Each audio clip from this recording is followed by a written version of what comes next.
I'm Whitney. I'm Mindy. And I'm Deb. We're three best friends who love nerdy things. Well, some people think we're nerdy, but we think we're pretty awesome. This is Our Nerdiest Thing.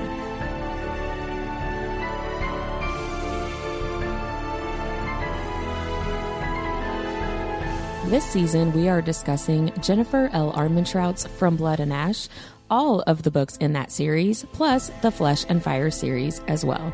We are spoiler friendly, so listen at your own risk. Hello, fellow nerds, and welcome to Our Nerdiest Thing. Tonight we are talking about From Blood and Ash, chapters 37 and 38. But before we get into it, Deborah, will you please share about our nerdiest cocktail? I can't because I have a taquito in my mouth. That's what she said. I was just going to say that. The thing is I knew we were turning on the mic. I was going to say, once again, you're surprised when I'm like, hey, Deb. But I'm really fucking hungry. My husband made a salad, and it was so good that I had to make taquitos. Okay, so this week's cocktail is called Take No Shit, Leave No Prisoners. That's perfect. And it's actually like a strawberry margarita. It's really, really good. Macon Metal has this strawberry basil solution that is quite tasty. So it's got tequila, lime juice, fresh strawberries that you like crush up in the bottom of your shaker, and it makes them all yummy and soggy and delicious. I think the word is macerated. Soggy, moist, wet. Oh my gosh. In their folds. Boo. Back to my taquitos. Thank you. Is that the end? The end of the cocktail. The recipe will be on Instagram. Pairs well with taquitos. Yeah, I'm sure everybody can't wait to check it out. Oh, Mindy.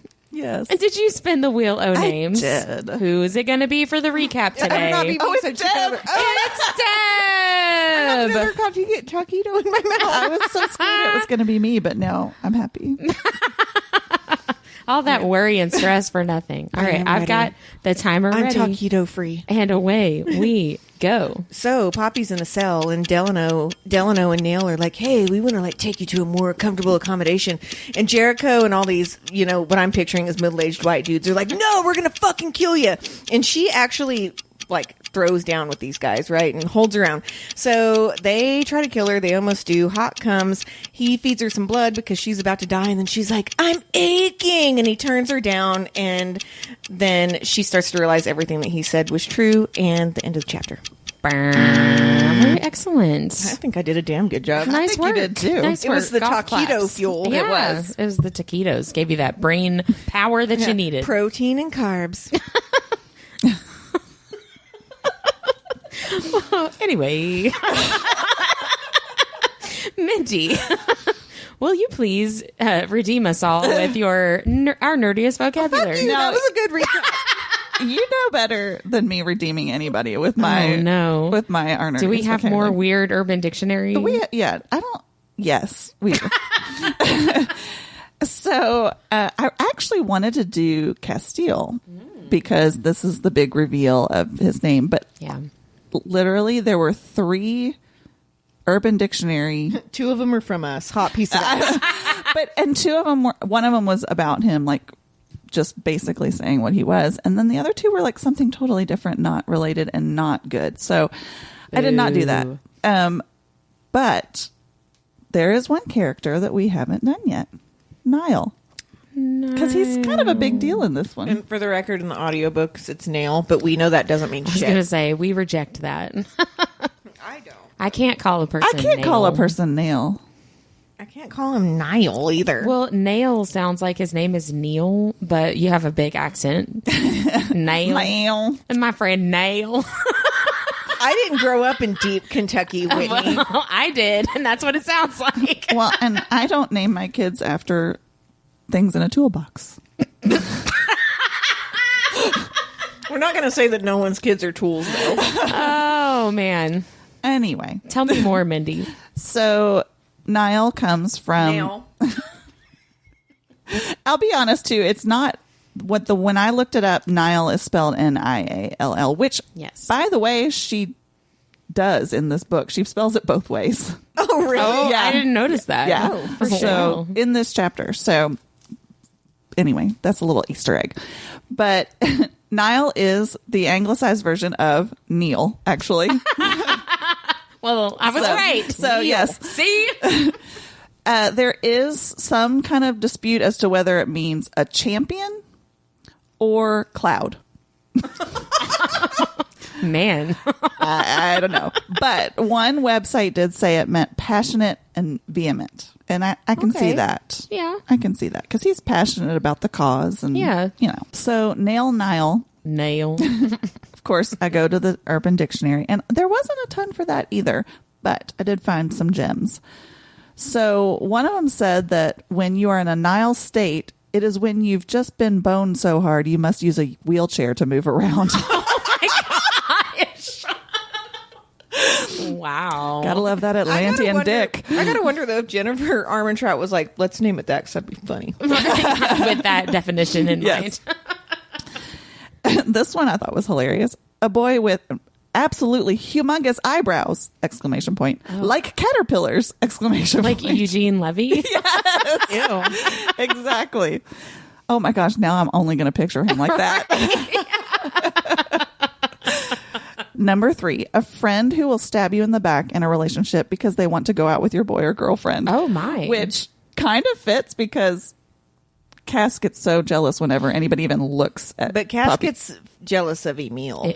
I know, it's mostly Emil, but like anybody, you know? So that kind of goes. And then my favorite, a guy with a humongous donkey dick. Oh, my gosh. So, I mean, obviously, if he's going to bone you so hard, you need a wheelchair. yeah. And if you No go through the comment. calling and get all these other superpowers, you better get a big dick on the other side of it. That would be a big bummer for everyone. So everything you didn't know you wanted to know about Niall. So what if you found out you were like a soul leader or you could compel people, but your dick shrunk?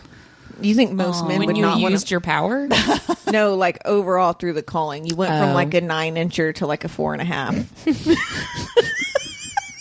I like Whitney's idea that every time you use your power, it shrinks your dick. Yeah, so you have to choose between your power or your Does it- dick. Does it reinflate in between use? Gosh. I'm going to say no. Thank you, Mindy. I need to know. If you're going to make that canon, I need to know what Let's- happens to the dick. Let's add it to the list of questions for when we're hanging out with JLA. We're No, like, I need an infographic. oh, gosh, I will not be making an infographic on penile issues. Oh, man. You're no fun. Disappointed. I am. So in chapter 37, Poppy has been left in the cell and she had fallen asleep and wakes up from a nightmare, which I hadn't remembered.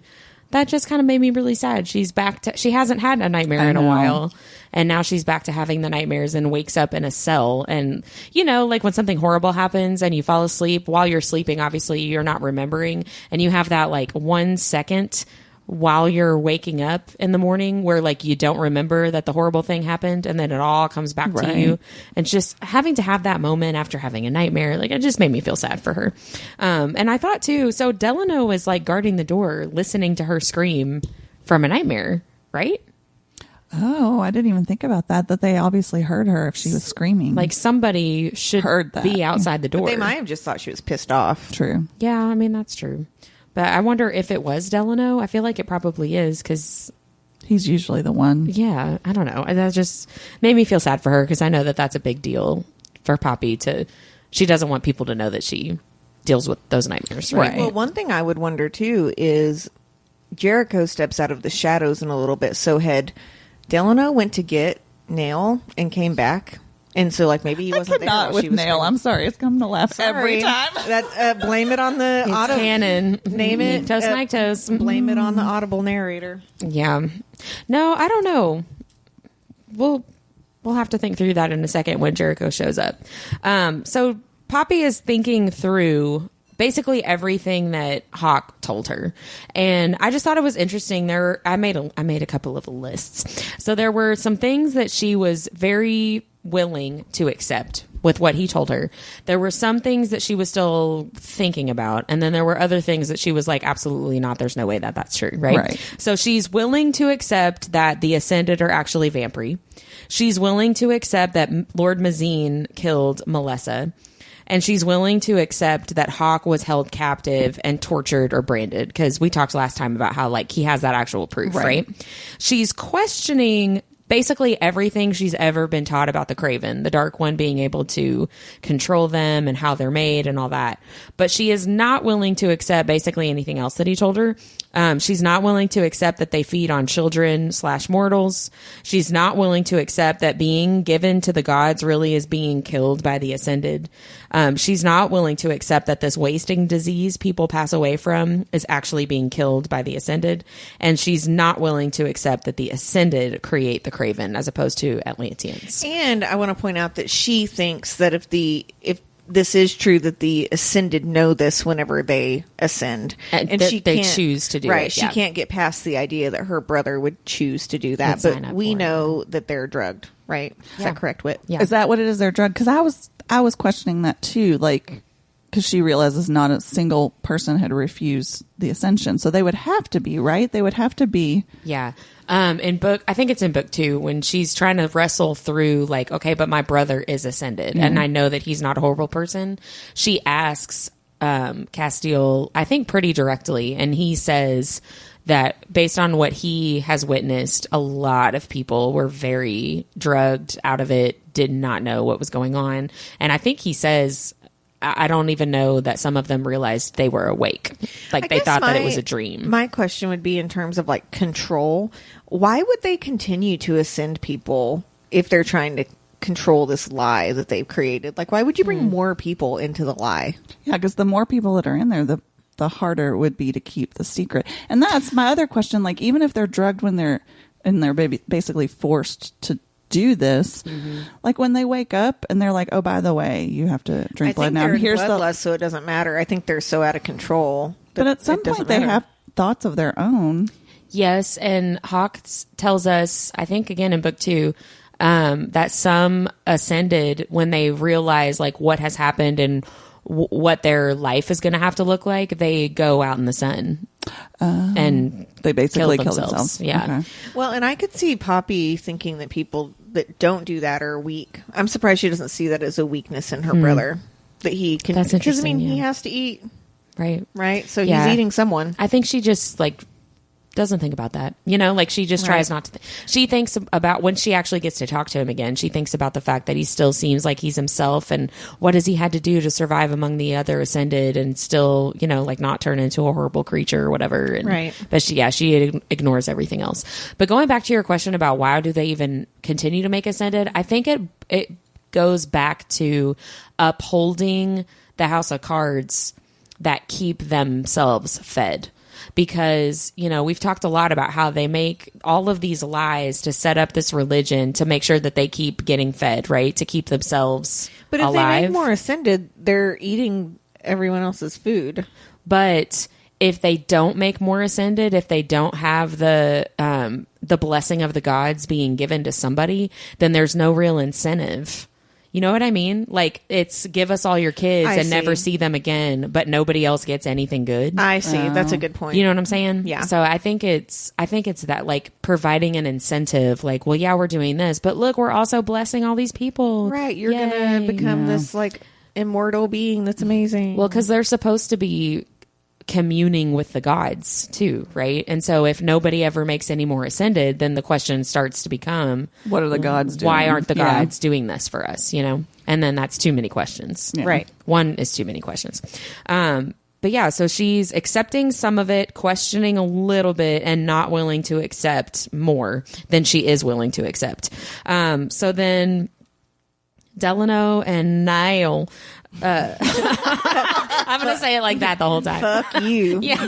They come in and are basically like, we're going to move you, like you said, Deb, we're going to move you to somewhere more comfortable, which, sidebar, 1000% Hawke came in, saw her crappy little cell and was like, guys, put her in a room. Oh, like, yeah. Put her He in mentioned something about it at the end put her of in the- a room with a bed. Like, this is ridiculous. He didn't realize, I guess. Well, he did tell them, though, to go lock her up. Take her to a So cell. that's what Exactly. That's what they did. It's like, have you not been down there? Did you not realize that they weren't, like 5-star hotel rooms, but whatever. So they're like, I wrote in my notes, Delano and Niall schooling her. LOLOL is what I wrote down. Like, well, one thing that they said about, like, essentially, he makes some sort of joke about, like, you could make a weapon out of air. I know, I love So that please line. don't try to attack us. And then he said, we enjoy breathing and having all of our body parts. And he said, and I also abhor the idea of striking a female, which I thought was really, really know. sweet. Yeah. But he's I like, know. look, Castiel's going to cut off our naughty bits, but also I don't want to hit you. Can Right. you please not attack us? well, and also they recognize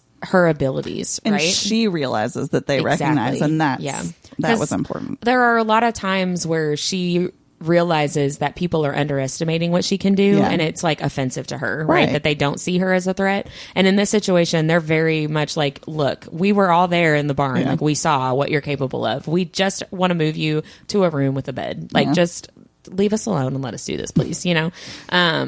Yeah, but they also call out, like, well, if we were you, we would see this as an opportunity to try to escape. Let us tell you why that's stupid. That's not a good idea. Just don't do that. We're I love that. Wolven. Don't forget. Yes. We can run faster than you and find you no matter where you Well, hide. and Delano's like, Kieran didn't catch you on purpose. Like, you didn't do anything. That was his choice. I will want to catch I you. know. It's He like- totally flexes there. Yeah, that's when I wrote down like that they're schooling her, Yeah. and I just thought that was really funny and But also accurate. they're also bantering with her Yes. throughout this whole thing, also, which I think is kind Yeah. of adorable. yeah. Well, and Like they this say, early on, they're having forming a rapport. connection. Yeah. Yeah.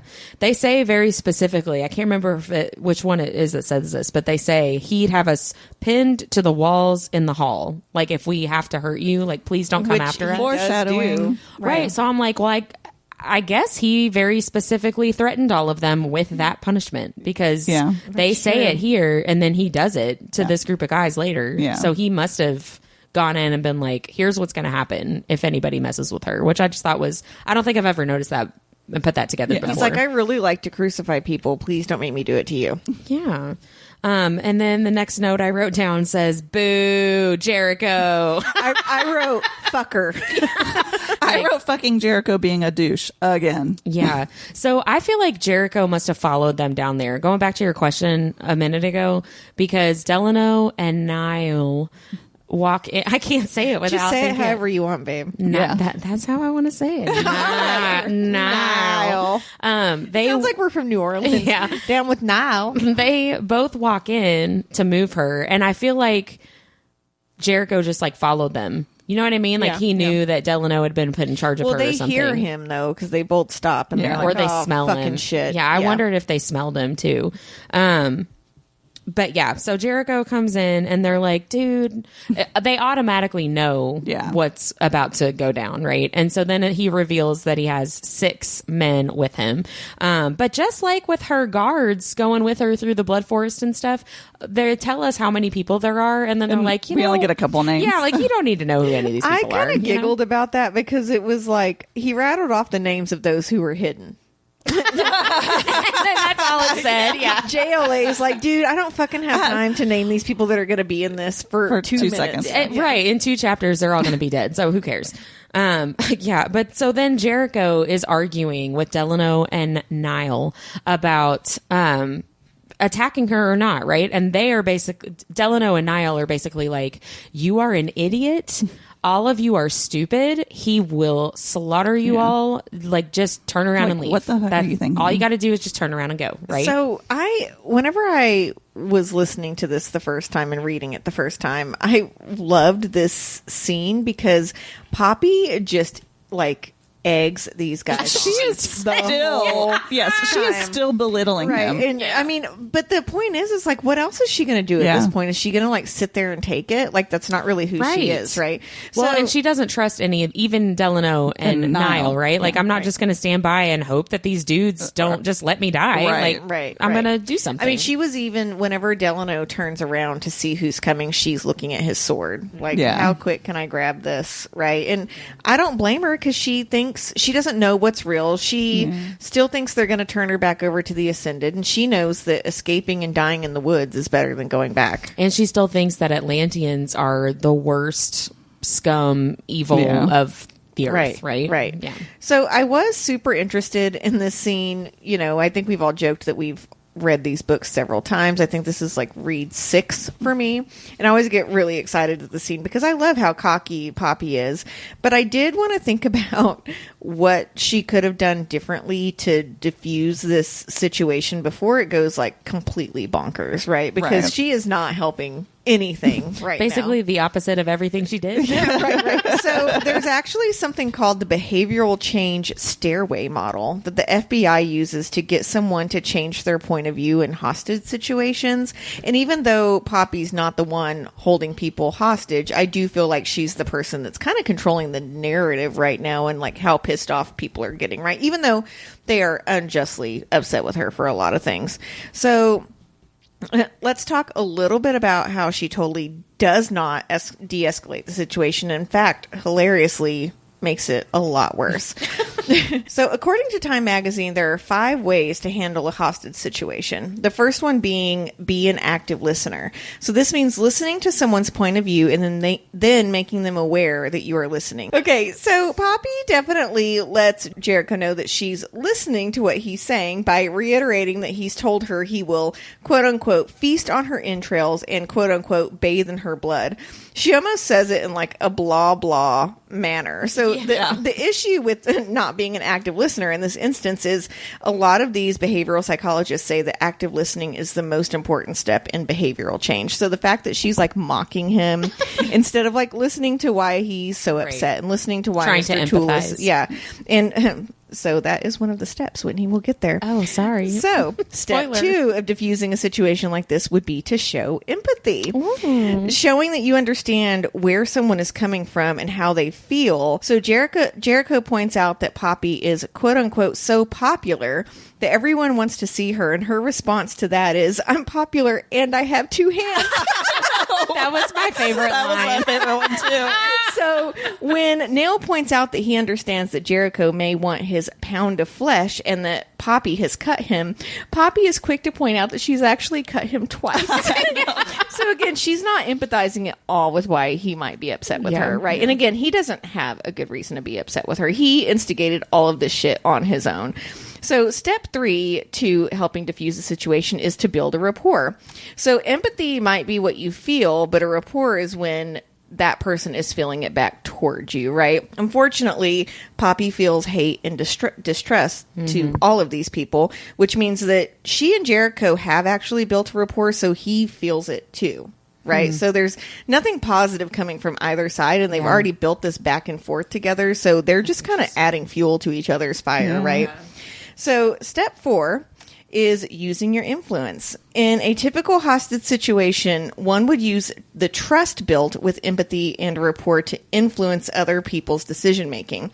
So it's too bad that no one in this group with Jericho knows Poppy well enough to know that she actually planned to use her influence for good. She was already discussing going to the Queen, making a case for Mr. Toulis, saying, like, why do we have to take all of the sons and daughters? Like, why do we have to continue to do this? They don't know that this has gone through her mind, right? And that she helps the cursed, too. Right, exactly. So instead, they compare her to the Ascended themselves, and Mr. Toulis, who thinks Poppy felt nothing over his son being taken, says he wants to feel the blood of the Ascended flow down his hands. So he believes that Poppy uses her influence to help the Ascended and can't ascertain between the Maiden and the Vampires. He really sees them as all in the same, unfortunately. So in a typical hostage situation, one would hopefully start to see behavioral change after someone has used active listening skills, empathy, creating a rapport and their influence to change the outcome of a situation. But because this is a group of dumbass dude misfits, that's what I'm calling him, the dumbass dude misfits. They don't really see Poppy as a person, so none of the steps above can really be taken to change their course of action. Instead, Poppy rightfully sticks up for herself, and extreme violence ensues. So there can't be a diffusing of a hostage situation if no one trusts each other, is really what it boils down to. And if no one's willing to listen. And here's the thing. Poppy's not willing to listen to their point of view. Right. They're not willing to listen to hers. I mean, there are a lot of wrongs on both sides, even though Poppy truly is a victim in all of the things that she's quote unquote done wrong. And these guys just want to kill her, right? They think that she represents everything that's wrong with the world. And in a lot of ways, she does, unfortunately, even if she doesn't agree with what she represents. So even if she doesn't really know what it is she represents, right? Yeah. But I mean, they don't know what she represents either. Well, they think they know what she represents. They do. Right. Yeah. They think she represents all of the Ascended and that she knows everything that they're doing and that she's a part of their plan to take the kids and, you know. Right. Well, to your point, too, about Mr. Toulis, I wrote in my notes, I was like, oh, Mr. Toulis, you know that what they say about assumptions. they make you a douchebag.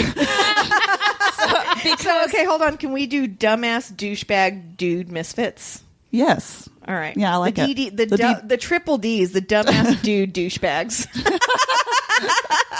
Mr. Toulis basically accuses Poppy of being guilty of all this stuff that they believe the Ascended did solely because she basically hangs out with the Ascended, right? I started thinking about like how unfair it is when you convict somebody in your mind before you have all the information, right? And there actually is the guilt by association fallacy. Like, this is something that people discuss all the time. Guilt by association is sort of defined as being accused of something solely based on just knowing someone or even having similarities with them. So, like, you can go back to, like, 9/11. Remember 9/11? And everybody was like, oh, all these people, you know, of a certain nationality must be terrorists because somebody, you know, did that. Or and of so, a certain religion. Yeah, I mean, and that goes on so frequently in our world today. What's kind of terrifying about this is you can actually be charged with a crime simply by being associated with someone who is guilty. Like in real life? In real life. It's not, you're not supposed to, but there are instances where this has happened. There has to be enough. So basically you can get charged with a crime and then you have to prove that you weren't doing it. Yeah. It's the burden of proof is on the victim to prove that they weren't doing what the other person was doing. So there has to be sufficient evidence to prove that they were involved or not involved. But there's a fine line. There are many scenarios where people can be, well, and have been held accountable for the actions of their connections, even if they did not break the law. So, like, for instance, if a hospital assistant, somebody's working in a hospital, and they willfully commit, like, fraud or false claims with a Medicare program or something like that, they commit insurance fraud.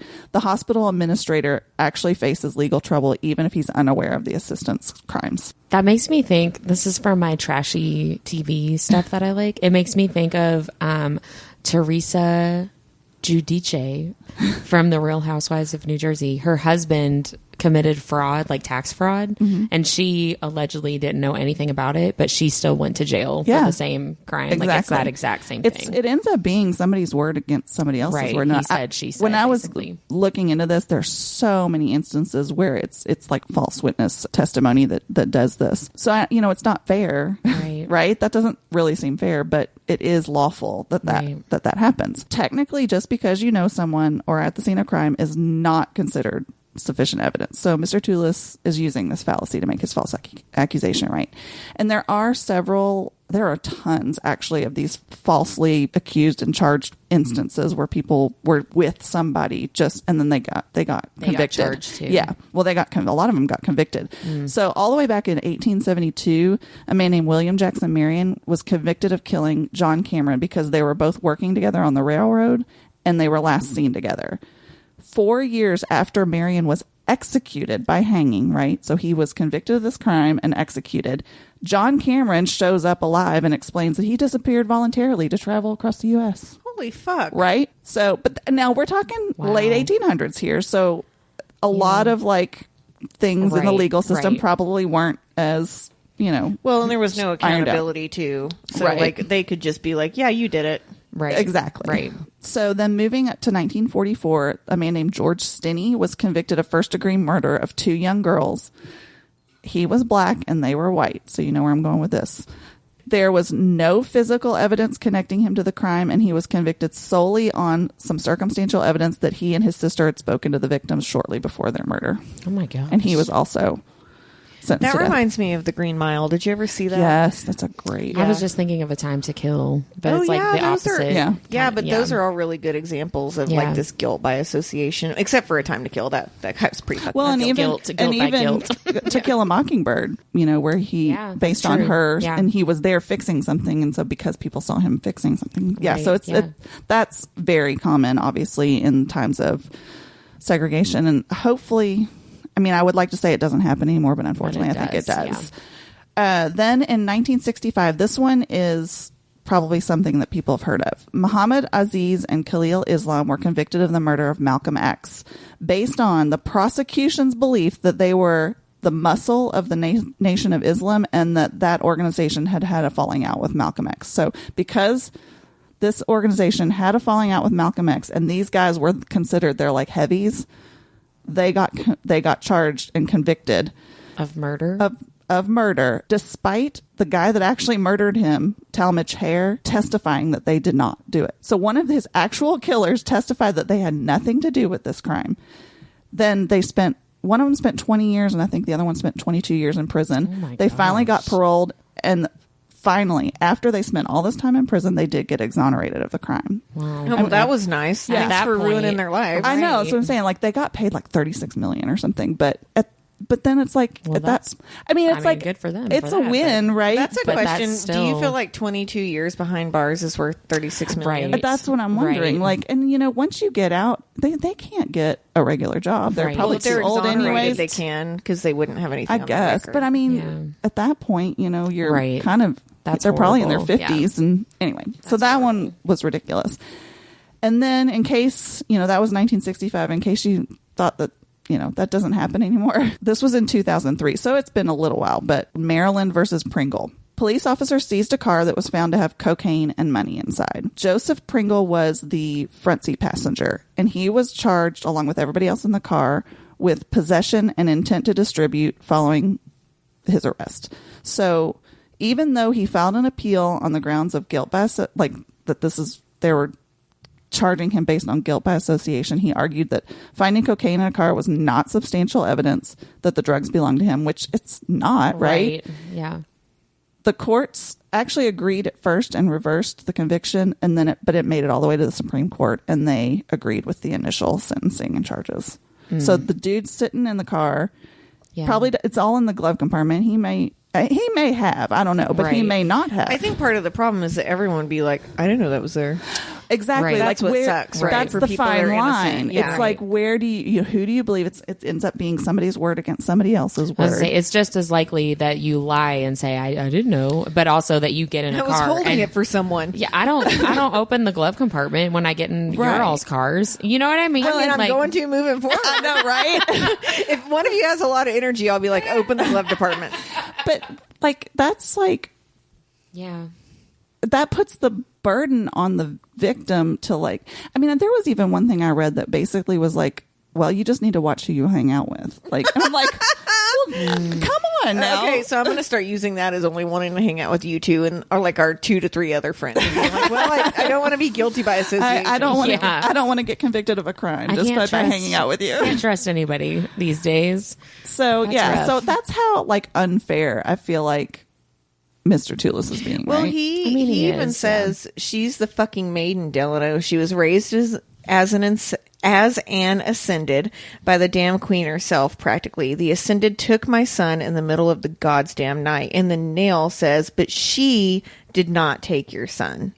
Like, I mean, it's so hard because like Nail and Delano, I do think part of their reason is they don't want to get killed 'Cause they're by scared of- Castile. yeah. Yeah, but he they told them also- not to, right? right? But Yeah. they also trust Castile when he is saying, Yep. "Hey, I need you to trust me in this. They're going, okay. Whereas Jericho never trusts Castiel's plan the And entire those time. two right? don't. If they don't believe it, they don't have to say anything about it, right? So, like for them speaking up for her, Yeah. they have to believe it a little bit, Right. that she's not Right. who they think she is. And let's talk about Jericho's plan real quick, because I was just like flabbergasted when I really sat and thought about that, about what I was reading this week. So Jericho is like, I'm going to kill her. And Delano and Niall are like, I can't say it now. I'm like second guessing it. So Delano and his friend are like, they're like, you cannot do this. He's going to absolutely lose it and like murder you.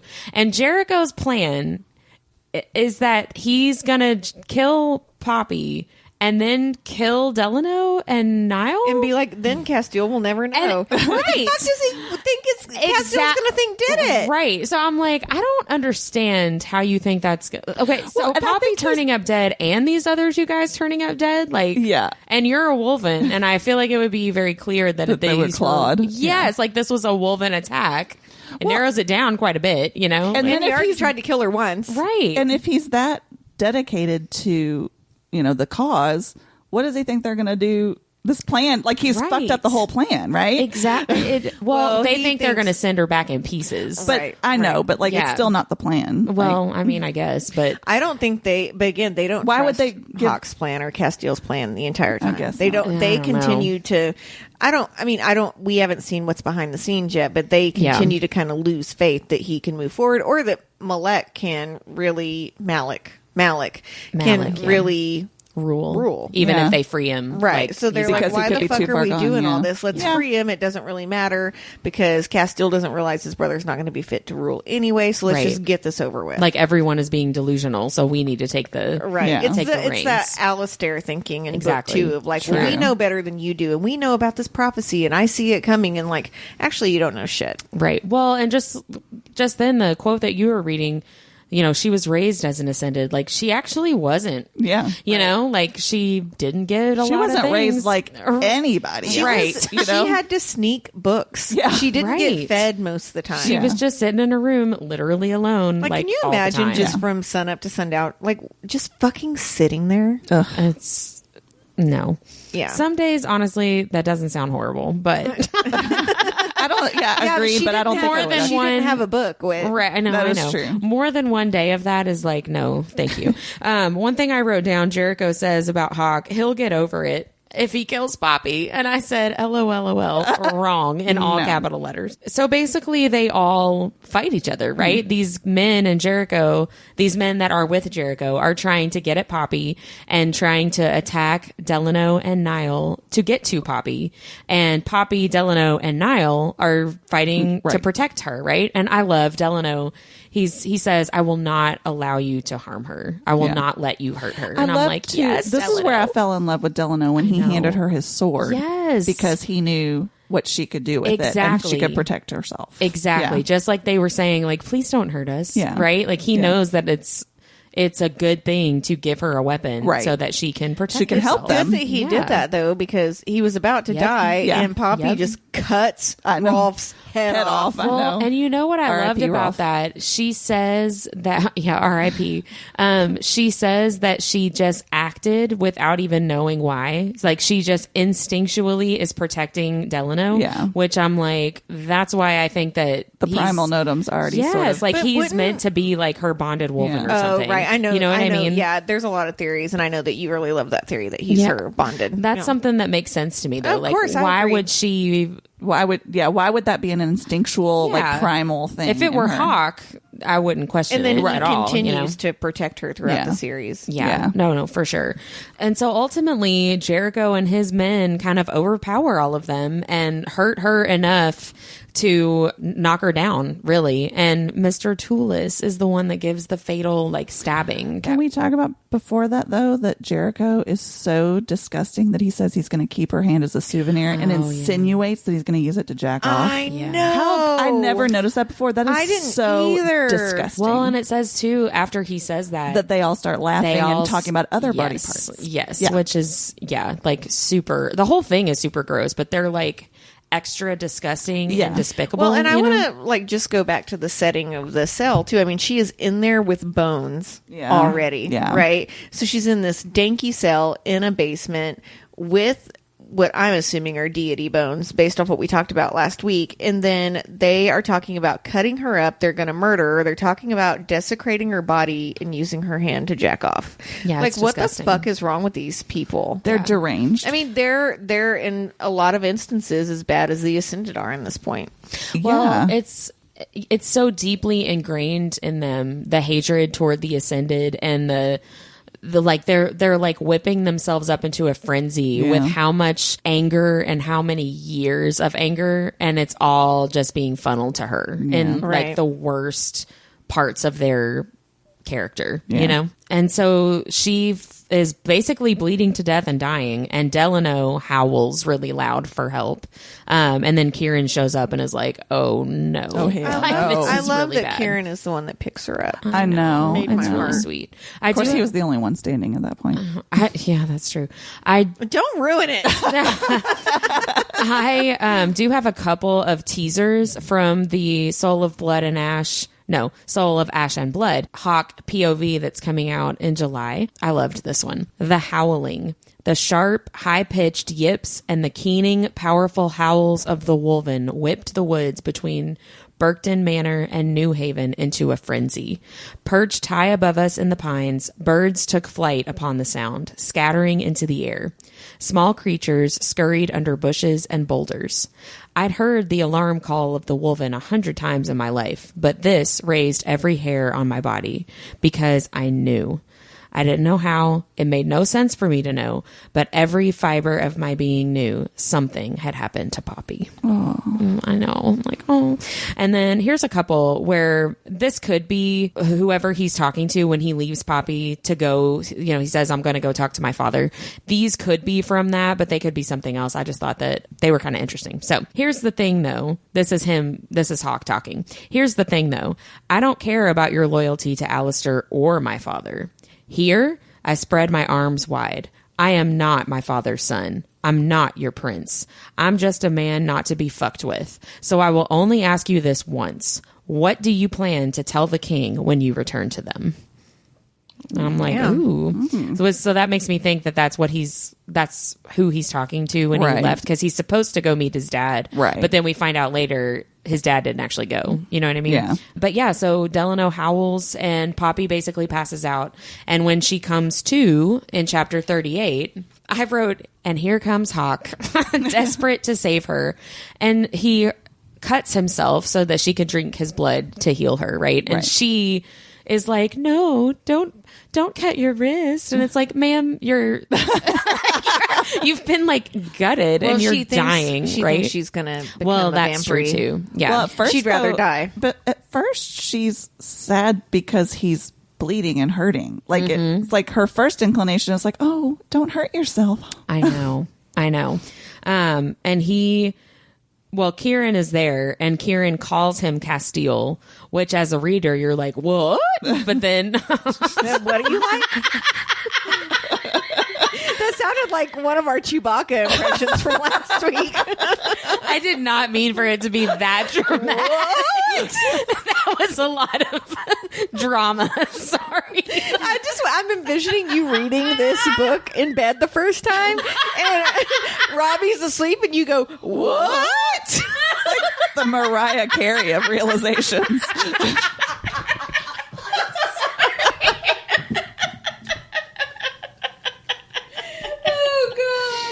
Oh my gosh, that was crazy. Sorry, everybody. I think that's the quote from the episode, the Mariah Carey of realizations. What?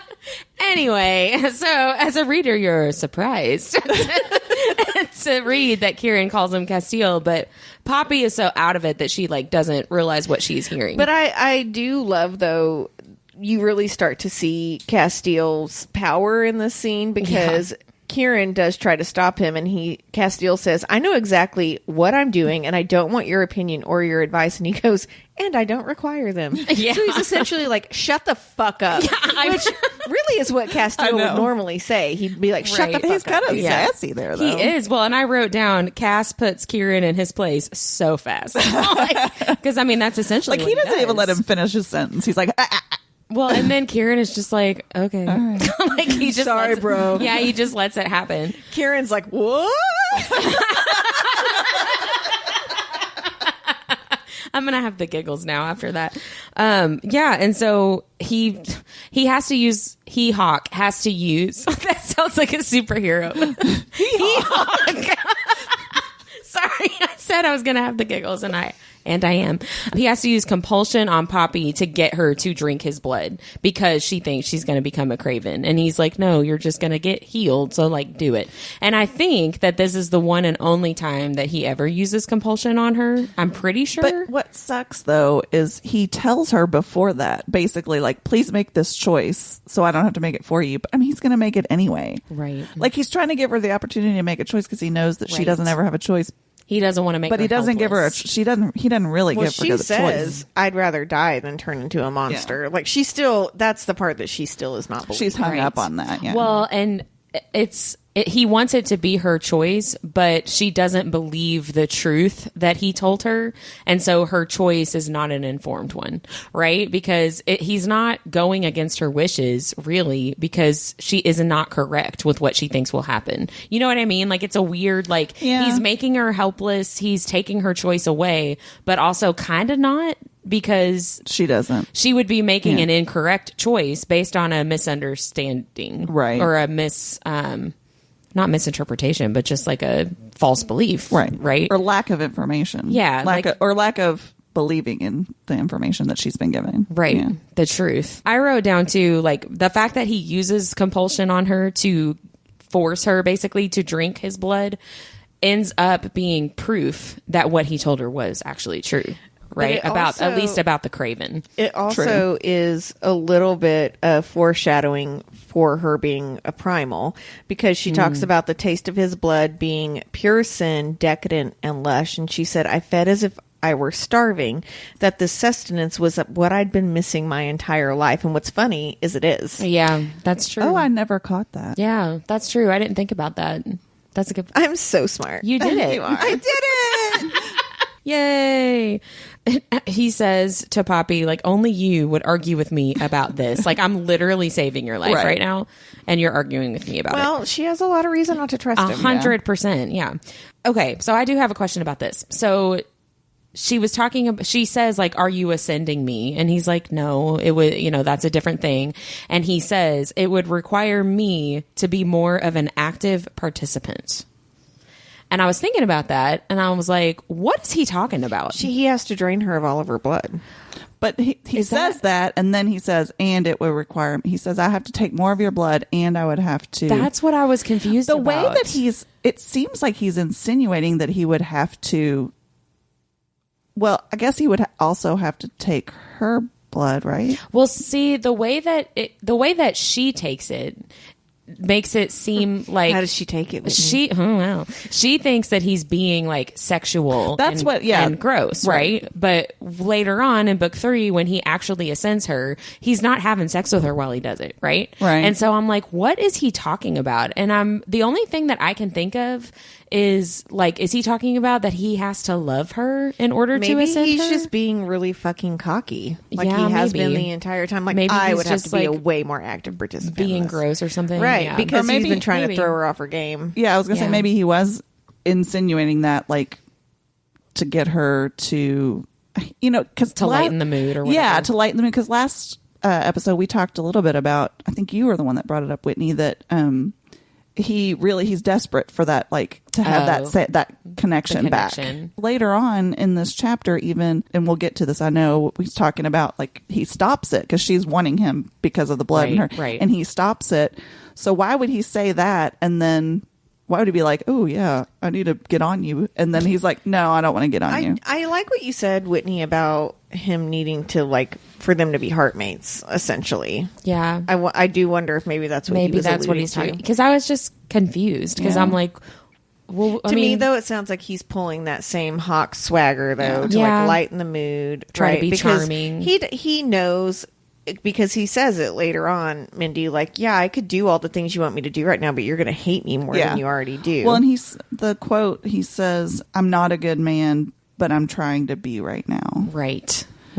And so, like, I don't know, it just seemed very contradictory for him to throw that out there as a sexual thing, even though that's what I think he was doing. Yeah. I was just going to say he was being an ass. Yeah, that sounds good. Yeah, I don't like him just very joking. much right now. Yeah, I still hate him in this chapter. I know. Yeah, he does redeem himself a little bit in this next little section, though. For me, Poppy is concerned about Niall and Delano. I wrote down, she's just a good person, right? And he says they'll be really happy to know that you asked about them. I love that. I know. I thought I that like was that really it's sweet. one of the first things she asked. I know. Yeah, it's really awesome. Very early on. That's that primal notum. Yeah. Well, and she's always been one to think of others before her. Yeah, she's just a good person. His blood, Hawke's blood, makes her super horny, and he is very aware of it, right? Yes. And he says, Poppy, for the love of the gods, like, stop what you are doing, because she's like feeling herself up and like asking She's him like, to touch me. her and And kiss isn't her. she and like pressing up against him? Like, isn't her backside to him? I think she's either like in his lap or I think yeah. so. I mean, That's she's how I pictured definitely it. grinding up on that Yeah. dick. faux show. Yeah, and I said, sorry. She got all verklempt. I know. I wrote down, like, it serves you right. Because, Yeah. like, Mindy, this is the part where you were just talking about, I'm trying to be good, right? Yeah. Like, I'm not going to take advantage of you because I know that you are feeling this way, at least partially because of my blood, not because you actually feel this way, which I think, that is the right thing to do in a series of wrong choices. Yeah. He's doing the right thing here, right? But yeah, he keeps trying to tell her, like, it's my blood, like, you're going to hate me even more than you already do if I did what you're asking me to do. So to go back to his cockiness, though, he does say all of these things, but then he says, when I'm deep inside you again, and I will be, you won't be able to blame the influence of blood or anything else. I think for him, too, he is trying to show her that they're going to be together again, and he knows it, right? And so he doesn't have to have it right now. Well, that's true. See, that's funny because you wrote that line, or you took that line kind of more negatively, like he's cocky. I wrote that line down and wrote in all caps, Holy Mother. Like, yeah. But yeah, he says, you think you hate me now, you'll hate me even more if I actually did this. And she says, like, I don't hate you. And like both of them are kind of being vulnerable with each other in this moment, I feel like. And neither one of them actually believes what the other one is saying to them. Right. Right. Cause he says, I'm going to be deep inside you again. And in just a couple of minutes, she's going to be thinking everything was fake. Nothing about this was real. He had an agenda the entire time, which he did have an agenda the entire time. But he's telling her the truth and she just can't accept it. You know? And she even says on that same page, we weren't lovers, we were enemies. And then when she, starts to make the bigger realization that he is Castile and who she thinks is the dark one, she then says, and we hadn't even made love, he'd fucked me. And I'm like, that is really sad, because she hasn't figured out yet that, quite frankly, fucking can be great. Yeah. But that's not really what she was looking for in that situation, right? And so she's seeing it as quite the negative. It changes her perception of everything, right? Right before she has that realization, I wanted to pose this question to you guys. So he takes her hand and she gets really excited because she thinks he's gonna like do something sexual, and he just kisses her on the palm. So is that better or worse than kissing on the eyelids? What do you guys think? Better. Okay, good. I thought it was. kissing I thought on that the was palm- sweet. I thought it was too. And it wasn't like he was essentially kissing her palm to respect her, where Tamlin was kissing the eyelids because he had no fucking game. And he's like, I don't know what to do here. I guess I'll like kiss her eyes. This feels good, right? She's falling asleep, and I heard that chicks dig it when you touch their eyes. Like, Oh, that's funny. maybe I should get the fiddle out.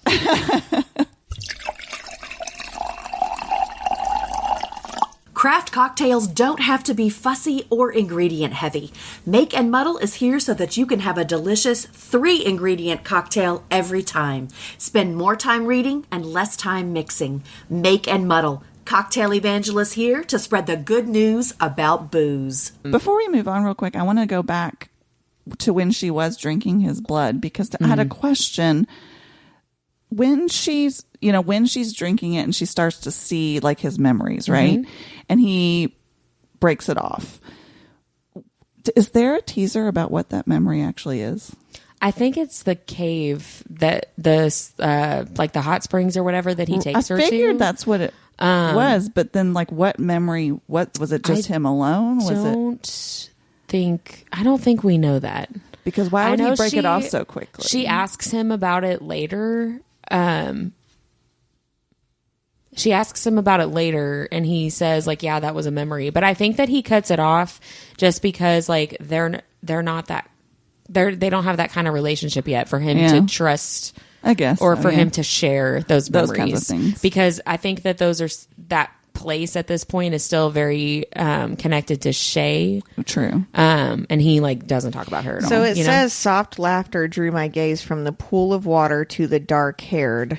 So I mean, someone was there with him.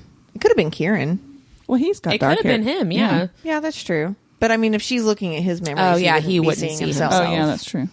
Maybe. I hope she wasn't seeing Shay. Fuck that bitch. No, I know. it may have been his brother. Yeah, that's true. Oh, true. It may have been, because I think he has dark hair too. That was something that's one of those things that I'm like, that would be lovely if we got that point of view. And we what, might. Yeah, It's so intriguing though, Mindy, because I didn't even read it as her seeing his memories until you said that just now. I was flipping back and looking at it. I thought she was like, this feels like the Stroudsy, but now that I'm reading it again, I'm like, oh, she was seeing one of his memories, because in the 4th book, she has to take blood from Kieran, and he shows her the memory of her watching him fuck someone on the beach, and then he's like, yeah, I saw you watching me. yeah, and so I just showed you that I saw you watching me. Right. Let's join. So, she realizes, wait, I heard Kieran call him Castile. She makes the realization Hawke is actually Castile. And it really struck me this time reading it that her having this realization is the nail in the coffin for both of them. Yeah. Right. So like for Poppy, obviously it's a nail in the coffin of like that one more thing that you lied to me about. But she thinks that Castile is the dark one and is the root of like all evil. Right. But for him, it's the nail in the coffin because he believes that when she knows that I'm Castile, like there's no more hope for us to be together. Like she's never going to forgive me. She's never going to trust me. She's always going to hate me because of who I am. Said that he knows they are going to be together. Well, but she hadn't realized who he was yet. Oh, that's true. You know what I mean? He is a overly confident man sometimes, right? But I mean, she says, you're him, you're the dark one. And he says, I prefer the name Castile or Cass. Yeah. And he says, but do not call me the dark one. That is not my name. And as the reader, you still don't know if that's true or not. Right. And I had completely forgotten that she swings back and slaps the fuck out of him. Yeah, I had forgotten. And I'm like, too. Go Poppy. I cannot believe you just slapped him across the face, because he deserves it. He did. Yeah, he totally does. And it made me really sad though, because for her, knowing that he is Castile is the ultimate proof that he does not care about her at all.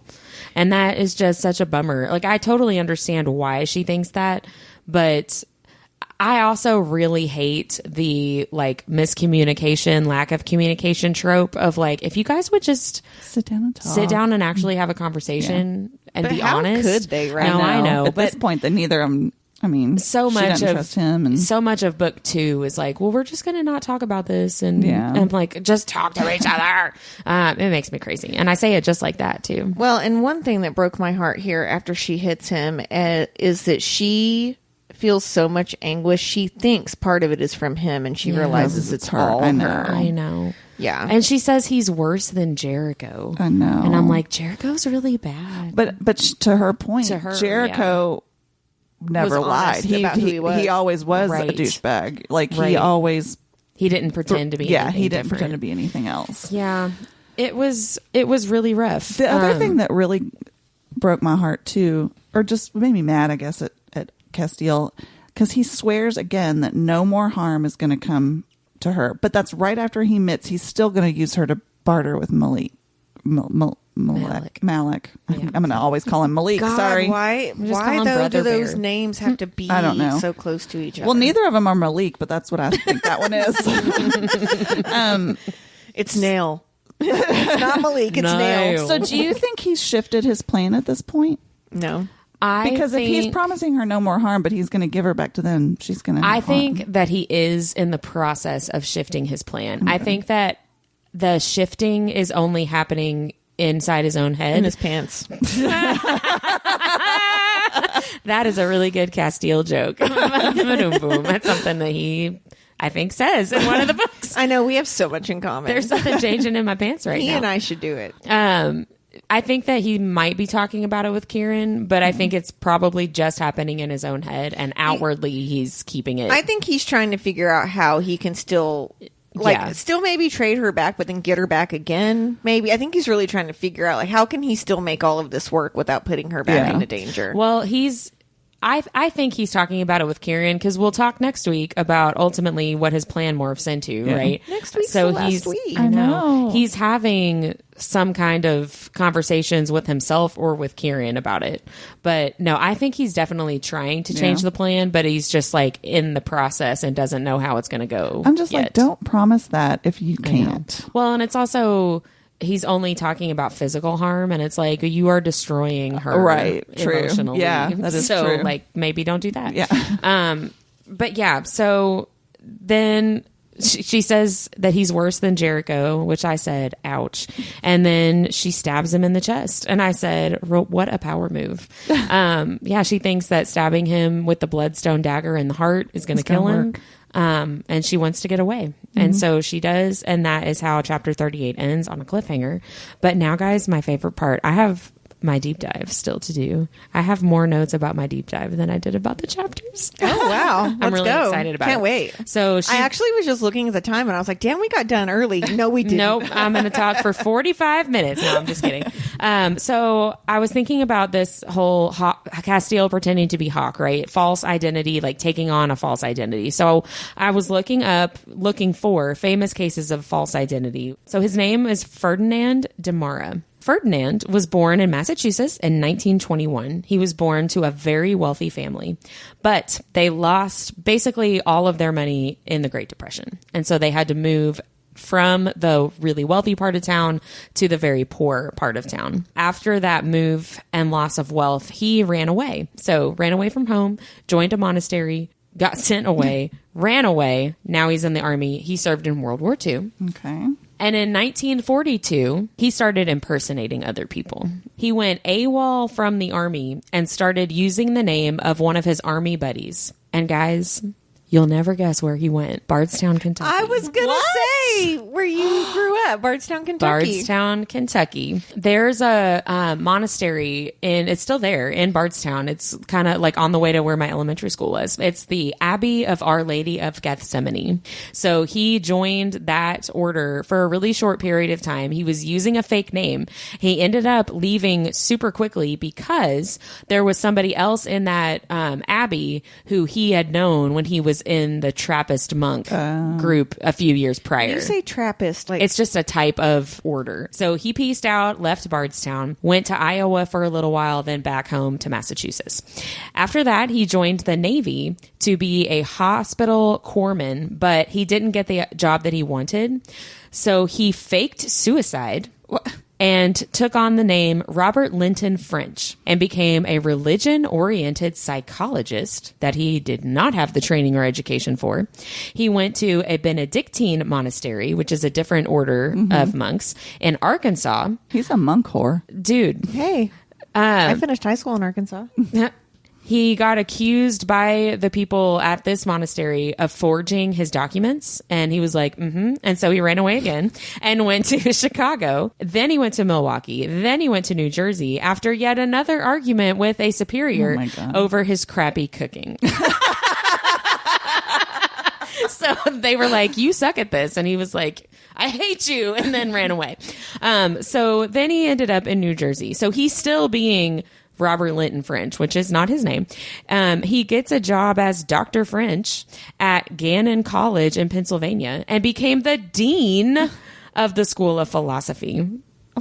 Without education or training, he's just like conning his way into all this stuff. That movie, Catch Me If You Can. Yeah, it did me a little bit too. So at Gannon College, he got caught forging checks and ended up. He ran away again. He left in disgrace, I guess, and ended up in Los Angeles, working as an orderly in a sanitarium, which I thought was so like. He was the dean of the School of Philosophy and then was like, and now he's an orderly. Like he's just bouncing from these random things. And it's not even like the same level. Like they're not connected at all. So he's an orderly in a sanitarium. Then he became a teacher at St. Martin's College in the state of Washington. The FBI had been searching for him when he deserted the Navy. You were going to say he started to work for the FBI. No. He was in the Navy and faked a suicide, right? And so I guess they figured out that he had faked his death. Oh, yeah, that's going AWOL. So the FBI caught up to him. They got him for desertion from the Navy. He served 18 months in naval prison. Then he was released, and then he took on another fake identity, went to law school, then joined a Catholic group called the Brothers of Christian Instruction in Maine. And it was there that he met a Canadian surgeon named Joseph Cyr. I think is how you say it. It's Cyr. They just like talked, whatever. I don't know. Joseph went away and Ferdinand was like, you know what? I think I want to be Joseph Cyr. So he pretended to be Dr. Joseph Cyr. True. So he started impersonating people in 1942. So this is like a decade of all these different things, right? So he conned his way onto this ship and got the job as a ship's surgeon. He is not a doctor. So he is not performing trained. Surgery on people. And he doesn't know what the fuck he's doing. Just listen, right? So this is why I saw that he pretended to be a surgeon and I was like, oh, I want to talk about this guy. So he's serving. He had several successful surgeries. What? He gave his patients a crap ton of penicillin and was able to like prevent them from getting infections and complications and stuff. One time they had 16 men loaded at once onto their ship that all had combat injuries from the Korean War. They all got loaded at the same time onto his ship and they all needed like urgent surgery. And they were like major surgeries. One of them was a chest surgery. Like he was going to have to open their chest and stuff, right? So Makes me wonder what kind of nurses he had that might have actually been doing this work. Well, yeah. I don't know. So while these 16 soldiers were getting prepped, he went into like a back room and speed read a textbook on general surgery and like flipped through like the procedures he was going to need to do. If you're this fucking smart, think of the difference. Can you imagine? Yeah. I mean, it's crazy. I mean, he went through law school. He might have saved these people's lives too. I mean. All 16 surgeries were successful. All okay, 16. but also successful according to whom? Well, they didn't die. They didn't die, right? Okay. So word spread pretty quickly about this. 16 soldiers at one time, surgery. This one surgeon did all of this work, right? He was seen as a hero and got a lot of publicity about it. And wouldn't you know that a lady in Canada read an article about Dr. Joseph Cyr performing all of these surgeries on this ship over in the Korean War. And she was like, hey, Joseph Cyr is my son and is definitely not serving in the Canadian Navy. He's definitely living over here in this small town in Canada, like with his own doctor practice, right? So she... performing actual surgeries, right? Because he knows what he's doing. Right. So she raised the alarm, basically, and was like, something's not right about this, right? So word got back to the captain of the ship that Ferdinand was pretending to be Dr. Joseph Cyr on, right? And the ship captain refused to believe that he had been duped until Frederick Demara confessed and was like, yeah, I'm actually just joking. So they sent him back to Canada to be court-martialed. And basically, the Canadian government was like, this is actually very embarrassing for us that you were able to con us to this level for this amount of time. So we just need you to leave, please. And they basically just like deported him to America and that was it. Like, he didn't go to jail. He didn't get in trouble. It was just like, we want to keep this as quiet as possible because it makes us look really bad. So they deported him back to the United States. And okay, so I'm so glad they sent him here, by the way. I know, right? Well, dude, the story is not over at this point. So like, he served prison time in a naval prison for desertion. He's gotten caught pretending to be a surgeon. And so he kind of decided, like, I want to become infamous. And he started talking kind of pretty openly about how his philosophy of life, right? So I wanted to read a couple of quotes that I found, again, on Wikipedia. He says, basically, he has two beliefs. One was that in any organization, there's always a lot of loose, unused power lying about, which can be picked up without alienating anyone. The second rule is, if you want power and want to expand, never encroach on anyone else's domain. Open up new ones. So he's saying, if you come into a new situation, don't join some other professor's committee and try to make your mark moving up in that committee. You'll have a long haul and make an enemy. Make your own committee. That way you have no competition. Nobody can say you're not running a top outfit. There are no past laws or rules or precedents to hold you down or limit you. Make your own rules and interpretations. Remember, expand into the power vacuum.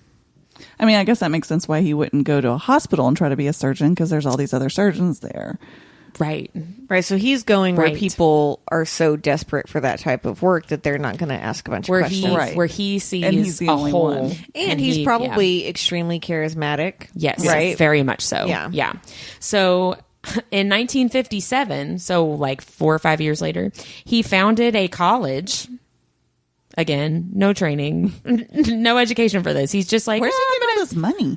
That's a great question. I don't know. I really don't know. Yeah. Part of the reason that he was joining all those monasteries is because he could get clothed, fed, and housed for free. Yeah. That was part of the reason he kept bouncing to the different But monasteries. then he realized he couldn't have sex and he had to be quiet. I so. guess. I don't know.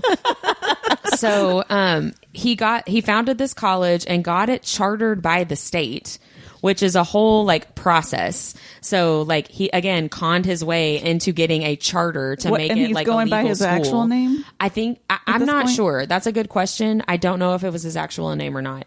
But that school still exists and is now known as Walsh University in the state of Maine. He eventually sold his story to Life magazine and kept impersonating other people even after Life magazine like published an article about him and all of his con jobs, right? So he was still just like, no, it's fun. I like it. And just like kept doing it.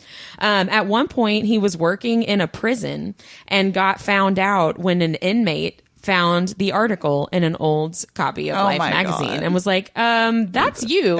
And he was like, okay. And he left that job and like went to do something else, Whoopsies. right? Like it's so crazy. Bizarre. So in 1959, he took his story onto 2 different game shows, Take a Good Look and You Bet Your Life, which both are about, am I telling the truth or not? Like, People- can you guess who Spot I the am? imposter kind of Yes, thing. those kinds of things. He kept trying to like take on new false identities, but because of going on game shows and selling his story to Life magazine and that kind of thing, he was becoming too infamous and it was a lot harder for him to keep it up.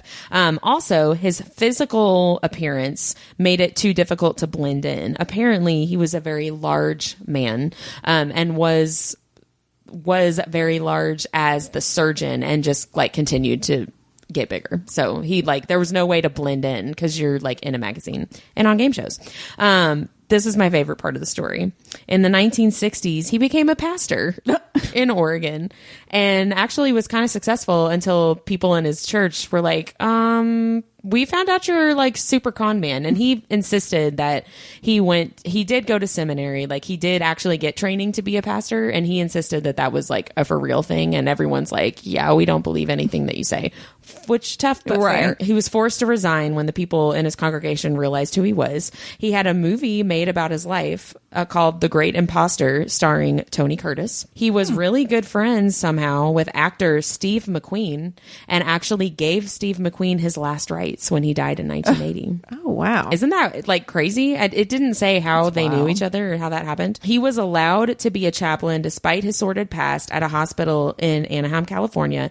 And it was in that position where he finally passed away in 1982. He died from heart failure and complications from diabetes. He had actually had to have both of his legs amputated from complications from his diabetes.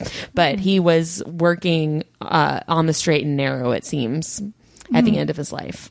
But I thought that was so crazy. That's bizarre. It was the weirdest.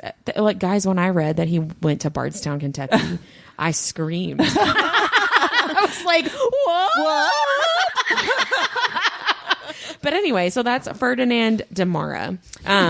There's, if you Google just like famous cases of false identity, it's a read. It's an adventure. And watch Catch Me If You Can, because it's actually a really Catch Me If You Can great is movie. a really, really good movie. But yeah, so that's it for Ferdinand Demara, and also I think for the chapters, unless you guys have anything else you want to talk about. I do not. Well, let's do our nerdiest things of the week. Go. Shall Whitney. I go first? Okay, I have two. One, I haven't started reading it yet, but I checked out a book of essays about feminine desire from the library. Like short stories and fiction, or are they nonfiction? I think it's nonfiction. I think it's like academic study essays, but I'm curious to see if it'll shed any kind of light on What we've been talking about. about what we've been on orgasm. Yeah, what we've been talking about and, dare I say, experiencing. But also, that's like the super nerdy thing. The more fun nerdy thing is somebody in my family is finally they've been reading ACOTAR and sending me messages and stuff about how much they love it and all of their different reactions and stuff. And at one point she was like, she was reading the first part of book 2, Mist and Fury, and she was like, if Reese is actually evil, I'm gonna die. She's been really into it. Go ahead and die, honey. Yeah, Yep. It's been really, really fun. So That's really it I for would me. love to get somebody to read something that I love that doesn't normally read. Honestly, You got me to read From Blood and Ash. that is true. That is true. But that was because Holly got me to read it. I didn't know Holly when you told me to it's read the it. most fun when they send you their thoughts like as they go. Yeah, and and you that's can the kind thing. of like Yeah. experience it. That's what along I've with them. never really. Are you like, oh, you dumb fuck? Don't- No, I'm like, tell just me kidding. everything. Tell me every single thing that you are feeling and thinking, and I want to know it all. Are I you love it. excited that you get to say, just keep reading? I have said just keep reading a few times actually, but yeah, she should be starting Silver Flames pretty soon. Ooh, you may not hear from her for a while. Who's next? I can go. So my design company had applied to be a vendor at Readers Take Denver and got accepted. So I'll be there next year. And went to my husband going like, do you want to go to this? And he was like, without hesitation was like, yes. And I was like, okay. So then I had worked with someone in my day job that had mentored me when I came into a position, and she moved to Denver a couple of years ago, and she saw my post and she's like, do you want me to come work your table? And I was like, no, but I do want to have dinner with you. Like it's such a small world, right? That is Especially like crazy. with readers. She's like, well, That's I want to cool. have dinner. And I'm like, okay. Yeah. So That's yeah, like awesome. reconnecting That's cool. and going to Readers Take Denver. So if you're going to be there, come say hi. Yeah. And That's so awesome. June, wait, when is that next year? April? April. I don't. In the spring. That's a great question. That's a question for your calendar. That's cool. What about you, Mindy? So I also dove into a nonfiction book this week. Ooh. So, which I don't normally read. I find it to be somewhat dry usually. Like I like a good memoir though. So, and this was really more of a memoir, and it was called Action Park. And I wish I could remember the subtitle because it was hilarious. It's like basically the most dangerous amusement park ever. And it's this guy who just wanted everybody to have fun, but like he wanted it to be different than other amusement parks. He wanted you to be able to like control how much fun you like how like it was like so he started with an alpine slide, right? And like you could control how fast it went. So but it was such a fascinating story. It was written by his son. And Can I give you the subtitle? Yes. Because I have it from your notes you sent me for the review. Fast Times, Wild Rides, and the Untold Story of America's Most Dangerous Amusement Park. Yep. Wow. So it was very fascinating and just it's like you want to kind of root for this guy, but he also did some really shitty things. And so, Yeah. and then like you're getting it from the perspective of his son. So like after I read it, this is the really nerdy part. After I read it, I went down like a YouTube rabbit hole and like there's all these videos and they're kind of from the other side of like, this man is ridiculous and he's a fraud and all this stuff. So I got to see both sides of it, but like I sat and watched YouTube videos on this park. And the best part was because it was open in like the 70s and 80s and the early 90s, the commercials. Oh my God. Top tier. Oh yes. I would Chef's like to kiss. put. I would like to put a link in the show notes, please. Please Yes, add one I will. so we can see it. Let us Yes, see an I example. will definitely put that in there. That's funny. Well, that's it for today. Next week, it is our last read-along episode for From Blood and Ash. But not the end of us. Season 3 is coming. Yeah. Chapters 39, 40, and 41. It gets hot. Bye. It gets hot. It gets cold, actually, in the snow. Bye, everybody.